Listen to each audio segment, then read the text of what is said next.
We're told the holidays are supposed to be a time of joy and happiness, but to a lot of folks, this time of year can be filled with stress and even some sadness. Whether you are struggling to make ends meet or will be spending the holidays alone.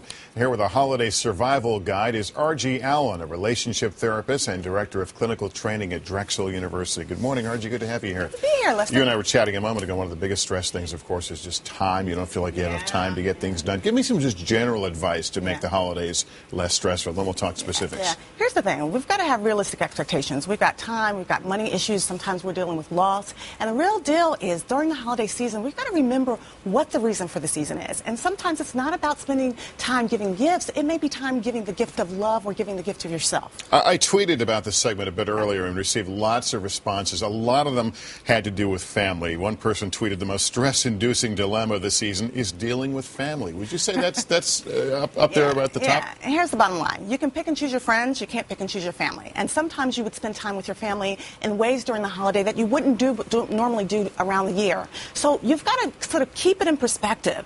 If you need a time out or if you need to get away from a family member, that's fine. But also remember that your family members are the ones that are really going to be there at the end of the day for you. So holiday time is difficult. Family is difficult at times, but we've got to keep it in perspective. Conversely, you've got those who may be going through a breakup or don't have family nearby and will be spending this time alone. And again, there's a lot of pressure that it's supposed to be this family event. But if you're alone, that in itself is stressful. We've got to realize that sometimes the holiday season can be really, really difficult for people dealing with loss, divorce, they're single again, their family is not where it used to be. Sometimes we're going into the holiday season with a family member that's not there now that was there last year. So you've got to remember that this can be a really difficult time for somebody. Understand the loss, understand the grief. In order to heal, you have to feel. And take time out for yourself while allowing yourself to still get the needs met with your family members. Now Colleen posted on our Facebook page on Friday this question.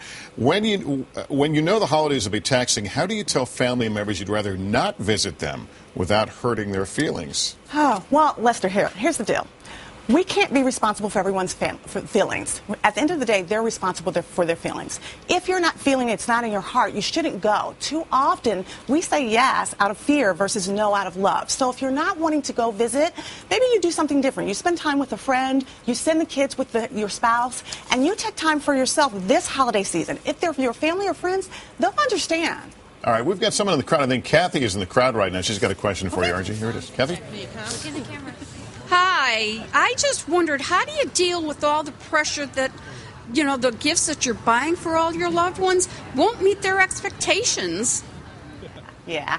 Well, listen, the bottom line is that we need to move away from the commercialism and the materialism about the gifts. The greatest gift that we could give anyone is the gift of ourselves through love. Now, if we give a gift that we think our family member doesn't like, put the gift receipt in there. They can take it back. They don't have to worry necessarily about that you're going to be offended. But at the end of the day, this is about caring and sharing and fellowshipping with friends. So you're saying that it's a thought that